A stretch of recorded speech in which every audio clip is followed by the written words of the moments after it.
तो रिपोर्ट हम आपको दिखा रहे थे, लगातार मुख्यमंत्री का एक्शन जारी है। जैसी शिकायत मिली, मामले का खुलासा हुआ और उसके बाद एक्शन भी लिया जा रहा है। अब पॉइंटर्स के जरिए आपको समझाते हैं कि खबर क्या है और उस पर क्या कार्रवाई की गई, क्या एक्शन लिया गया। बलिया में ट्रकों से अवैध वसूली का मामला सामने आया, जिसके बाद एक्शन लेते हुए एसओ सहित 18 पुलिसकर्मी निलंबित कर दिए गए। इतना ही नहीं, अवैध वसूली में पुलिसकर्मी भी शामिल बताए जा रहे थे, पुलिसकर्मी भी शामिल थे, जिसके बाद 2 पुलिसकर्मी समेत 16 दलाल गिरफ्तार कर लिए गए हैं। इतना ही नहीं, हर ट्रक से 500 रुपए वसूली किया करते थे, 500 रुपए लिया करते थे और इसके बाद पकड़े गए 16 दलालों पर भी एफआईआर दर्ज कर ली गई है। इसके अलावा एडीजी वाराणसी, डीआईजी आजमगढ़ का छापा पड़ा जब जैसे ही मामले की जानकारी सामने आई। तो एक तरफ खाकी पर योगी का अंटर चल रहा है, वहीं बड़ी जानकारी मिल रही है कि सीएम आवास पर बड़ी बैठक चल रही है, जहां लखनऊ मंडल के जो तमाम विधायक हैं वो मौजूद हैं। लेकिन जानकारी यह भी मिल रही है कि दोनों डिप्टी सीएम अब तक बैठक में नहीं पहुंचे हैं। सीएम आवास पर यह बैठक शुरू हो चुकी है। लखनऊ मंडल के विधायकों के साथ अहम चर्चा मुख्यमंत्री योगी आदित्यनाथ करते दिखाई दे रहे हैं, लेकिन बैठक में दोनों डिप्टी सीएम अभी तक नहीं पहुंचे। उन्होंने दूरी बनाई हुई है, हालांकि वजह क्या है इसको लेकर अभी थोड़ा और इंतजार करना होगा। लेकिन जो उत्तर प्रदेश में इस वक्त चल रहा है, बहुत तेजी से स्विफ्ट एक्शन के मोड में योगी आदित्यनाथ नजर आ रहे हैं। इससे पहले जैसा प्रगति आपको बता रही थी कि खाकी पर भी कार्रवाई चल रही है और इस तरह से जो अधिकारी काम नहीं कर रहे हैं उन पर एक्शन लेने की बात कल भी की गई थी। कल उसके लिए बकायदा बैठक हुई थी और आज भी लखनऊ मंडल के विधायकों के साथ बैठक हो रही है नामिका, लेकिन दोनों डिप्टी सीएम दूरी बनाए हुए हैं। और इसके पहले भी हमने देखा था कि जब मुख्यमंत्री योगी आदित्यनाथ ने, हालांकि सवाल पूछे गए थे उस वक्त कि मुख्यमंत्री योगी आदित्यनाथ ने प्रभारी मंत्रियों के साथ अगर बैठक की है तो डिप्टी सीएम क्यों नहीं थे, तो सफाई ये दी गई थी क्योंकि ये प्रभारी मंत्रियों की बैठक थी उपचुनाव को लेकर। तो ऐसे में डिप्टी सीएम के पास फिलहाल उपचुनाव को लेकर कोई जिम्मेदारी नहीं है, इसलिए उन लोगों को बैठक में नहीं बुलाया गया था। लेकिन अब एक बार फिर से लखनऊ में जो सीएम आवास में बैठक हो रही है उसमें भी दोनों डिप्टी सीएम यानी केशव प्रसाद मौर्य और ब्रजेश पाठक नहीं पहुंचे हैं, जिस पर सवाल खड़े किए जा रहे हैं। हालांकि केशव प्रसाद मौर्य इसके पहले जिस तरह से सरकार और संगठन को लेकर बातें करते रहे कि सरकार से ऊपर संगठन है, कार्यकर्ताओं की बात करते रहे, उससे भी कहीं ना कहीं नाराजगी से जोड़कर देखा जा रहा था और अखिलेश यादव ने काफी तंज भी भारतीय जनता पार्टी पर कसा था। लेकिन चाहे भाजपा हो चाहे भाजपा के सहयोगी दल उत्तर प्रदेश में लगातार एक बात कर रहे हैं, सब कुछ ठीक है। अखिलेश यादव तंज कसते हुए अपनी राजनीति को, अपनी राजनीतिक रोटियां सेकना चाहते हैं और इसीलिए अखिलेश भारतीय जनता पार्टी पर हमलावर हैं, जबकि बीजेपी में सब कुछ ठीक है, सरकार में सब कुछ ठीक है और प्रगति प्रदेश के विकास के लिए सरकार लगातार काम कर रही है। इससे अखिलेश परेशान है।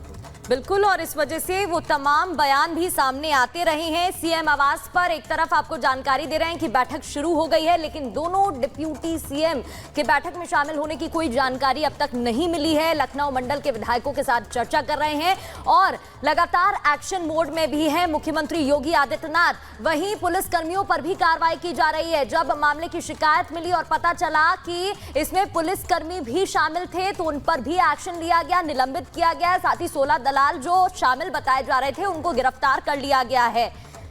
और इस बीच एक और बड़ी खबर मिल रही है, ब्रजेश पाठक दिल्ली रवाना हो गए हैं। एक तरफ जानकारी मिल रही थी कि दोनों डिप्टी सीएम पहुंचेंगे कि नहीं, इस बीच ये खबर कि ब्रजेश पाठक दिल्ली रवाना हो गए हैं। बिल्कुल, तो जो नाराजगी की बात थी वो यहाँ बढ़ती दिखाई दे रही है और इशारा एक लेने की कोशिश हो रही है कि दूरी बनाई हुई है दोनों डिप्टी सीएम ने लगातार। और हमारे साथ हमारे सहयोगी जुड़ गए हैं नामिका और अजय दुबे लखनऊ से इस वक्त हमारे साथ जुड़े हुए हैं। अजय, एक बार फिर डिप्टी सीएम बैठक में शामिल नहीं हुए, ब्रजेश पाठक दिल्ली रवाना हो चुके हैं, क्या अपडेट, क्या कारण है? देखिए, सबसे पहले तो ये समझना है कि इस पूरे मामले में चुनाव परिणामों के बाद से लगातार अलग अलग स्तर पर मुख्यमंत्री मुलाकातें कर रहे हैं। मुलाकात इस समय विधायकों से हो रही है और पहले वो इससे संगठन के लोगों से भी मिल चुके हैं। मुख्यमंत्री का स्वतः संज्ञान है ये, मुख्यमंत्री का ये ना ये संगठन के तौर पर मुलाकातें मुख्यमंत्री नहीं कर रहे हैं, बल्कि मुख्यमंत्री के पद पर होते हुए अपनी तरफ से ऑब्जर्वेशन के लिए, क्योंकि अधिकारियों की शिकायत को लेकर तमाम बातें की जा रही थी, उसके लिए वो इस तरीके की मीटिंग्स कर रहे हैं। और इन मीटिंग्स में वो हिदायत भी सख्त दे रहे हैं कि अगर कोई अधिकारी गड़बड़ करता हुआ दिखे मुझे सबूत लाकर दीजिए, मैं एक्शन लूंगा। तो इन मुलाकातों का भाजपा के संगठन से कोई लेना देना नहीं है, इसलिए बताया जा रहा है कि उप मुख्यमंत्री मीटिंग्स में नहीं जा रहे हैं। लेकिन क्योंकि संगठन में खुद का एक प्रभाव है और बार बार केशव मौर्य ये बात कहते हैं कि सरकार संगठन से बड़ा है, तो जो पिछले दिनों विवादों को लेकर तमाम कयास लगाए गए, क्या ये उसके असर से हो रहा है, क्या इसके पीछे वो कारण है, इन बातों को लेकर भी जबरदस्त चर्चा जो विधायक उस बैठक में जा रहे हैं उनके बीच ही जारी है। आज ब्रजेश पाठक खुद लखनऊ के इलाके से विधायक बनकर आते हैं, लखनऊ की कैंट विधानसभा से विधायक हैं। लखनऊ की तमाम विधायक, तमाम नेता पहुंचे हैं मुलाकात करने के लिए, लेकिन विधायक खुद पहुंचे नहीं है। मुख्यमंत्री ब्रजेश पाठक और पहले जो केशव मौर्य तक की बात सीमित थी, अब खुद ब्रजेश पाठक भी मुलाकातों में नहीं जाते दिखाई दे रहे हैं, जो इशारा कर रहा है कि कुछ गड़बड़ तो दिख रहा है। अजय, जो हालात बन रहे हैं, अभी जो स्थिति बन रही है, ऐसा लग रहा है दूरी दोनों ही डिप्टी सीएम ने बनाई हुई है, लेकिन हम ये भी देख रहे हैं कि at the same time Yogi Adityanath फैसले ले रहे हैं, वो फैसले जो उत्तर प्रदेश को और मजबूत करने के लिए जरूरी है। बिल्कुल, मुख्यमंत्री के तमाम फैसले, तमाम एक्शन, जमीन पे उसका जो असर है, चाहे वो लॉ एंड ऑर्डर का मामला हो, कोई भी व्यक्ति लॉ एंड ऑर्डर पे जब बात करता है तो जो असर मुख्यमंत्री के होने का लॉ एंड ऑर्डर पे पड़ा है उसको लेकर भी चर्चा होती है कि कितना चीजें सुधरी हैं, ये सब तमाम चीजें हैं। लेकिन ये उनका परफॉर्मेंस जो है वो एक अलग हिस्सा है, पर संगठन को लेकर जो गहमा गहमी है, जो उखल कर जो बात कहावत कही जाती है कि बंद मुट्ठी लाख की, खुल जाए तो राख की, बीजेपी के संगठन के लोग कहते दिख रहे हैं कि ये हालात कुछ वैसे ही बनते दिख रहे हैं। आपसी सरफड़ोवल जो एक बातचीत की जा रही है, सर, जो आजकल सोशल मीडिया से लेकर सड़कों पर होने वाली गप का हिस्सा बन गई है, हकीकत उसमें कितनी है उसे लेकर लगातार चर्चा है। लेकिन ये धन्यवाद आपका इस जानकारी के लिए। आगे भी आपसे अपडेट लेते रहेंगे, लेकिन इस बीच संजय निषाद लगातार बयान दे रहे हैं सरकार के समर्थन में, मुख्यमंत्री के समर्थन में। संजय निषाद कह रहे हैं कि मुख्यमंत्री योगी आदित्यनाथ हमारे अभिभावक हैं, अगर उनके पास कोई शिकायत लेकर जाएंगे तो समस्या को दूर जरूर करेंगे। अधिकारी गलत काम कर रहे हैं या आपकी बात नहीं सुनते हैं तो मुख्यमंत्री से शिकायत कीजिए। मुख्यमंत्री पहले भी ये बात कह चुके हैं। वो कह रहे हैं कि मैंने खुद मुख्यमंत्री को सबूत दिए, जिस अधिकारी के खिलाफ उस पर एक्शन हुआ है। संजय निषाद जी, ये मुलाकात में आपने भी तो नाराजगी जाहिर नहीं कर दी ना। अनुप्रिया पटेल जी पत्र लिख के नाराजगी जाहिर कर रही हैं, तमाम लोग और कर रहे हैं। आपकी मुलाकात का सार क्या था? नहीं, हमको काहे नाराज रहे, वो अभिभावक हैं, हमारे मार्गदर्शक हैं, लोगों के मुखिया हैं और उनसे हमेशा मार्गदर्शन लिया जाता है। कुछ अधिकारियों से संबंधित बातें थी जिनको निर्देश दिया, मैं धन्यवाद दूंगा कि उस पर तत्काल कार्रवाई हुई और जो हमारे समाज को न्याय की उम्मीद थी उसके हिसाब से उस परिवार को संतुष्ट हुआ, पोस्टमार्टम हुआ और अब अधिकारी मौके पर कम से कम है। हम चाहते हैं कि इसी तरीके से हर जगह भी अधिकारी समय समय पर लोगों की सेवा करते रहें। दूसरा हमारा विभाग से विकास से संबंधित था। तीसरा हमारा प्रमुख रूप से 16 तारीख को अगले महीने में हमारा स्थापना दिवस है, उस पर लखनऊ में मनाने के लिए उनसे एक मार्गदर्शन लेना था। सर, मुख्यमंत्री जी की ये बात चर्चा में है कि उन्होंने कहा कि तमाम जो मंत्री विधायक हैं वो अधिकारियों के खिलाफ सबूत पेश करें तो उन पर कार्रवाई होगी। क्या वो कथन था, क्या उन्होंने कहा था और उसके बाद आप लोगों ने उस पर क्या क्या फीडबैक लिया, क्या कहा था, जरा ये बताइए। निश्चित रूप से भारत में लोकतंत्र में कार्रवाई के लिए निश्चित रूप से सबूत चाहिए और कुछ ऐसी बातें होती हैं कि बिना सबूत नहीं लिए जा सकते या नहीं प्राप्त किए जा सकते। तब भी माननीय मुख्यमंत्री की जिम्मेदारी, मतलब उन्होंने अभिभावक हैं, वो गार्जियन हैं कि किसी भी मंत्री और किसी विधायक के प्रति अगर कोई भी बात होता तो खड़े रहते हैं, हमेशा उसे संज्ञान में लेते हैं। और कल मैंने देखा कि पत्र देने के बाद तुरंत उस पर उन्होंने एक्शन लिया और उस पर सम्मानजनक कार्रवाई भी।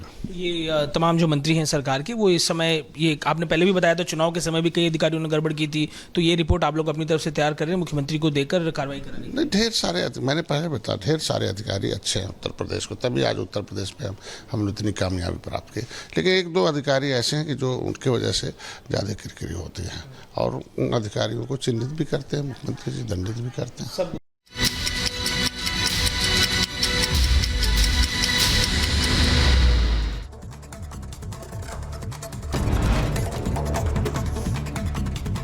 पीएम मोदी ने शहीदों को अर्पित की श्रद्धांजलि। द्रास पहुंचकर कारगिल वॉर मेमोरियल पर शहीदों को किया नमन।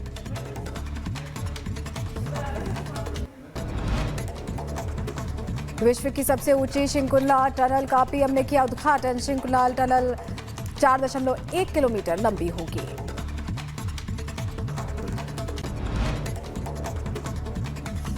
करगिल विजय दिवस के 25 साल पूरे हुए हैं। विजय दिवस पर प्रज्वलित की गई अमर जवान ज्योति वीरभूमि पर अंकित है शहीदों के नाम। करगिल विजय दिवस के मौके पर वायुसेना ने जारी किया वीडियो में नजर आया सेना का शौर्य। यमुनोत्री धाम में बादल फटने से जलस्तर में बढ़ोतरी, सुरक्षा के मद्देनजर पुलिस ने खाली कराया मंदिर परिसर। यमुनोत्री धाम में भयंकर बाढ़ के चलते नदी के किनारे आया मलबा, पानी में तिनके की तरफ बही बसें, चारों तरफ दिखा तबाही का मंजर। उत्तराखंड के चमोली में लैंडस्लाइड, भूस्खलन के बाद सड़कों पर आया मलबा, यातायात हुआ बाधित, बद्रीनाथ हाईवे बंद। उत्तराखंड में भारी बारिश से बढ़ा नदियों का जलस्तर।